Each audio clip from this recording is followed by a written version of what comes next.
the students to do something different. And we got to the point of like, what is it, what kind of learning are you trying to do right now? And in the case where I observed it, he really was trying to cover a bunch of material, but having students do it in this group work where they were kind of being graded on working together, but that wasn't necessarily a good match with what he was really wanting to get out of it, which was to kind of cover a bunch of the general material. So he even came to the conclusion of, well, why don't I just cover the material? Why don't I just do a 10-minute lecture and then have them get in groups where they actually work on a project? And again, that sounds so straightforward, but I think sometimes we get in our heads that we have to do these different methods, but without having that clear alignment between our goal and the teaching method, sometimes that's where things can go wrong. So this is just one of those things that I feel like I've seen a lot of times. I go to a lot of conferences and I see all these cool things and I come back and think, I gotta do all this stuff in my class. I want them to be this and that and Twitter and small groups and all. And for the most part, you know, it really doesn't matter to do all of those cool things unless it's really intentional and it's a good fit. So sometimes less is more, sometimes being really thoughtful and strategic is better than kind of the new flashy things. So clearly here's my message. Let's go back in purpose. Okay, so with that, I wanted to give you a chance to think about a course that you teach, and hopefully you have some sort of experience that you can use. And if people do not have this handout, I'll pass some of these around too. But I'm going to give you a minute or two to look at the questions on the front page of that, which are really, and I'm stealing some of this from a guy named Deep who has written a book called Creating Significant Learning Experiences. I just really like his approach. It seems to resonate with faculty, at least on my campus, where it helps us really think about the big picture. What is it we really want? And so the way he kind of frames this question is almost like that, you know, from the counseling world, sort of the miracle question or the dream question, right? Like everything was perfect. If you didn't teach at 8 a.m. in that really crappy room across, you know, if all those things weren't part of this scenario, if you could have the best room, the best time, if your students were capable of anything, if everything else was perfect, what is it that you would really want students to be able to do years down the road? So you might think 5 years, you could even just think a year or two, but what is it that you really want them to be able to do as a result of your class?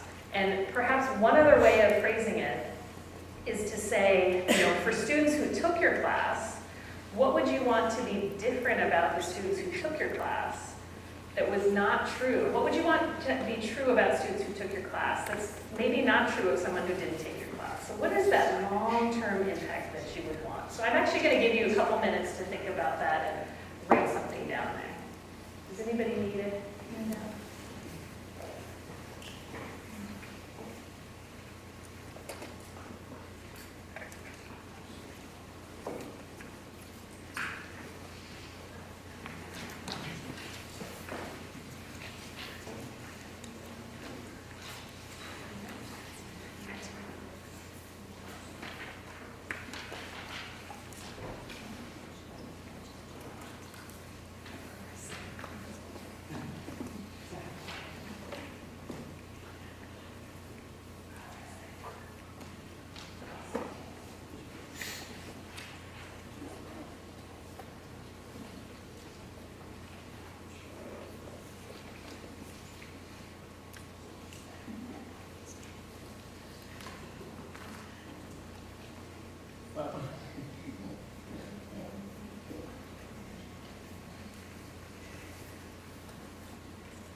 I'm going to use one more minute to think about that.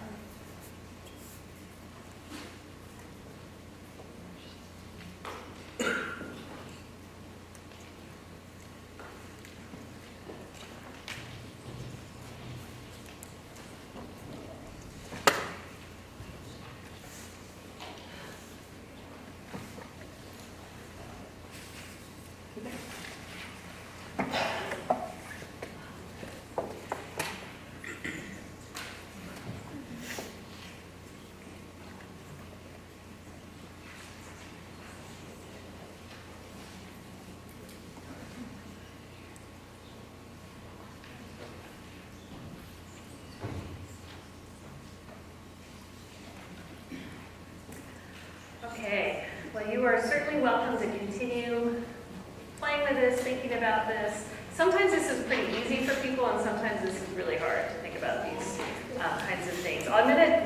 you a few examples. We do a course design institute at the University of Denver where people come for a week and spend time just completely redesigning a course. And we usually start with this, and what I think I love about it is that it brings out some of the things that you typically don't see on a course syllabus in the learning outcomes. So some of the things that people have said that are my favorites is, I want students to know that they can do math. Very simple, but hard, right? I want them to see how science concepts help them understand their everyday world. I want them to have a deep passion for community work.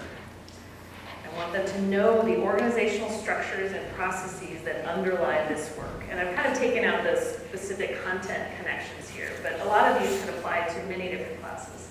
So a few more. I want them to look at knowledge and question where it comes from.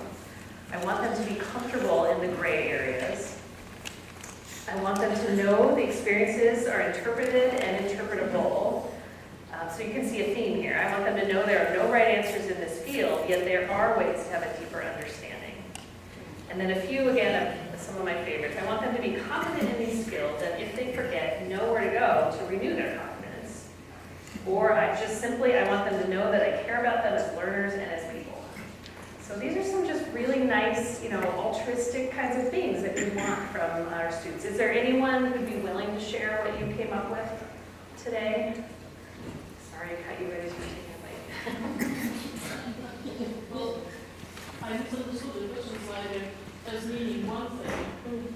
So I struggled to come up with one thing when I teach statistics. So I want thinking I need just one. I want them to be able to apply the concept of variability. If 5 years from now, if all I want them to retain, I want them to understand the word is variable. I want them to understand that you can't just put it in and make conclusions out of it. Like if my score is 17 and your score is 71, then mine will actually mean anything. Understand how to compare groups in light of the fact that things are varying. So that would be my one thing. I mean, I prefer to write more than more. Yeah, well, and it's sometimes good to be forced to think of one thing. Like, our students aren't unfortunately going to remember every single thing they did in our courses. So what are those one things? And that's a pretty big concept too. I mean, there's probably so much that goes into that. But if you have that in mind as your focus, you can constantly be intentional. Any others willing to share? So I'm in performance education. So my top ones are basically ethics, theory, compassion with their chronic care and with themselves. And then also lifelong learning that they were comfortable going back into immersion. Thank you.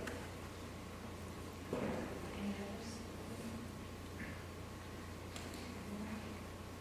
To write in a way that responds well to any occasion that may arise. See, and I think it's hard to articulate.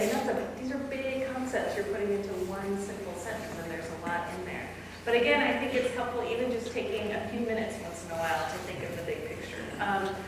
This is another kind of analogy that I found helpful in my courses, and I'm sure some of you have probably seen this before. It's this idea of trying to put big rocks and medium-sized rocks and sand into a jar. Does that sound pretty familiar to a lot of you? Just for those of you who might not know, it's just this idea that if you have all these materials and you're trying to fit them into a jar, if you start with the sand and then you put the smaller rocks and the medium-sized rocks and the bigger rocks, they don't fit. They don't fit in that jar. But if you start with the big rocks and then go progressively to smaller rocks, you usually can have enough room to fit all that sand in there. And so it's a metaphor that people use for their lives, for so many different things, but I like using that for a course. Because I think, what if we design around the big rocks? What if we thought about, what I really want is for my students to be able to do this big project or to learn something, pretty complex, but I never have time because I got to cover all this stuff first. And then by the time I get to the end of the class, I don't have time to do a big project. I don't have time to have them teach back something to the class. I don't have time. So what if we tried to flip that? What if we designed around those big things? Would we actually still have time to fit in all the content and the skills and the other things? Certainly it's a worthy goal. It might not always be possible. At my campus, we teach on quarters, so we've got 10 weeks. So there's really only so much you can do in 10 weeks. But again, I think it's worth us thinking about. So there's another question on there. As you have time today, you might just think about if that's helpful for you. What are the big rocks? Is it the concept of variability? Is it, writing for different audiences? Is it the ethics piece? Like, what are those things that you want to make sure? Maybe they're in your syllabus, maybe they're in your course outcomes, maybe they're not. Maybe they're just kind of an ulterior objective that you have. But if we try to design around those, what could we do? So now getting into this framework, I know a number of you this afternoon are getting copies of this book that I was fortunate enough to co-author, so I don't have to feel like I'm peddling a book here. It's already been done.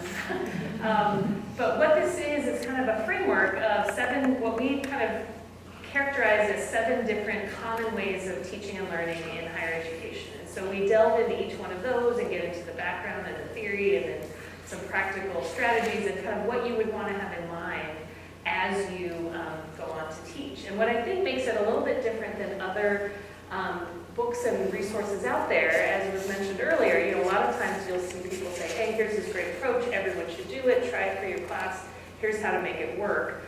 We instead kind of say, think about your goals, is this the right fit? And if so, here's kind of what the kind of teaching and learning, the kind of learning especially that's happening. So as